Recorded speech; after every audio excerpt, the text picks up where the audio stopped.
watching Voldemort make a cheeseburger for Beth Harmon, while Luigi Mario looked on in mortal terror, sparked an epiphany that had been hiding in the deepest reaches of my absurd imagination. I may be overthinking it, but is there a Batman franchise that revolves entirely around the kitchen? You could be forgiven for not realizing so many Foodie movies are entwined with Gotham City. Before my medical marijuana card, I had no idea they were connected either. But once you see beyond the veil, it's impossible to unsee Batman's rogue gallery of villains in a number of Foodie movies. We'll start appropriately with my thumbnail taken from the menu, where Julian Slovic is an imposing chef who takes in gifted cooks and makes them his brainwashed army while in extreme isolation, which is pretty much Ra's al Ghul and his ultra-secret band of killer ninjas, but with a more well-rounded education in the culinary arts.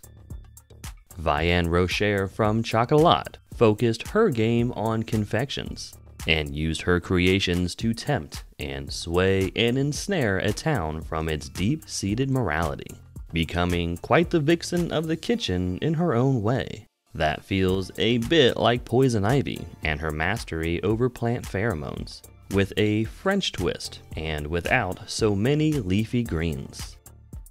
Remy from Ratatouille did not escape my notice just because he wasn't human, and his marionette control over a human gave him away immediately as a villain that gets overlooked a lot, in Gotham as well. Arnold Wesker also went by the name The Ventriloquist, which explains all the cartoony puppet theatrics in a nice, tidy bow.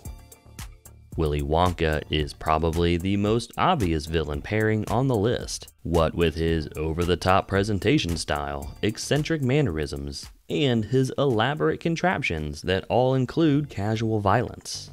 Who else could it be if not the Joker, in his whole Carnival of Death motif, but redirected into a more chaotic good vibe for ease of marketing. Of course, you cannot have Joker without Batman, and we received our Foodie Cinematic Universe Bruce Wayne in 2021, and it is epic. But I'll come back to that juicy morsel in a few minutes. Hang tight. Steve from Fresh is a cannibal with fancy culinary skills and a growing client list, who does not decide which of his captives will suffer his blade next, using it instead as punishment for disobedience or to fill an order. Nor does he decide what he takes and who will be kidnapped next. They are all coin flips, which of course harkens to Two-Face himself, aka Harvey Dent, who meted out justice before his accident and punishment afterward, leaving a victim's fate beyond his own decision-making.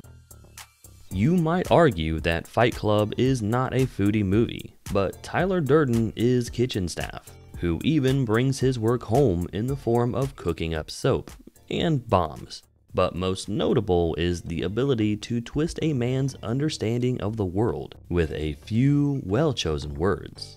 We have our Riddler and his mind-bending puzzles and tricks, but with a nihilistic perspective and agenda all too familiar to kitchen staff.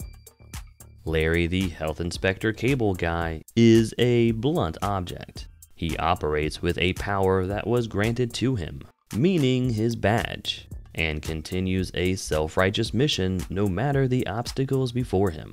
That's Bane, right? And his artificial strength and power? While Larry actually carries some authority, this pairing just feels right. Flint Lockwood from Cloudy with a Chance of Meatballs is a clever inventor who is able to manipulate the very water in the air to solve a bigger problem, and is pretty much just motivated by a desire to protect and provide.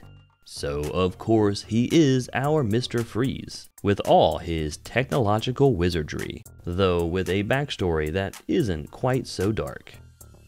Monty from Waiting is a chaos demon in human form, whose erratic behavior derives from an ever-maddening career in customer-facing food service. and a personal morality that casually differs from broader society.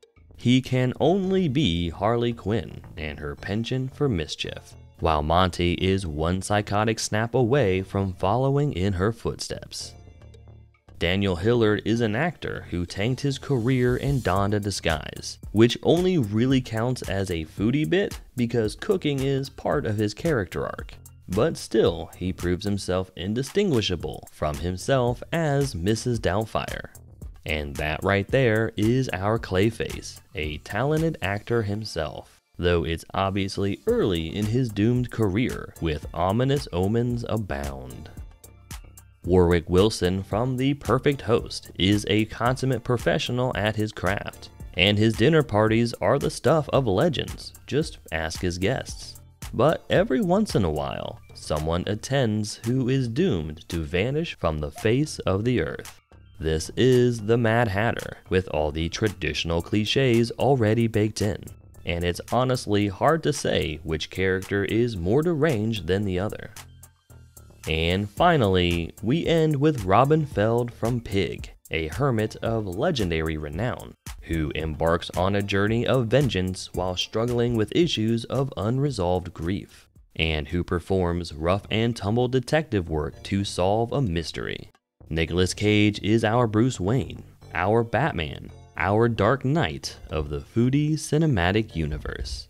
He keeps a young male sidekick next to him in the form of a mirror, which is our boy wonder, Robin. He even faces off against a mafioso type in Darius, who is our version of Carmine Falcone. He attends a Fight Club meeting, no doubt connected to our Riddler, and navigates the dangerous whimsy of a carnival, hinting to our Joker, and talks with someone who knows everyone, and could be our Penguin cameo. Those are all the villains who comprise the Foodie Batman cinematic universe, or at least as many as I could think of until my next trip to the dispensary. Did I overlook a Foodie movie and its obvious Gotham City tie-in? Where is Catwoman and Commissioner Gordon and Scarecrow? Surely there's a version of Baby Doll somewhere out there already. Let me know in the comments. Of course, I could be wrong. Maybe I'm just overthinking it. Maybe a handful of coincidences are not enough to establish a sensible connection.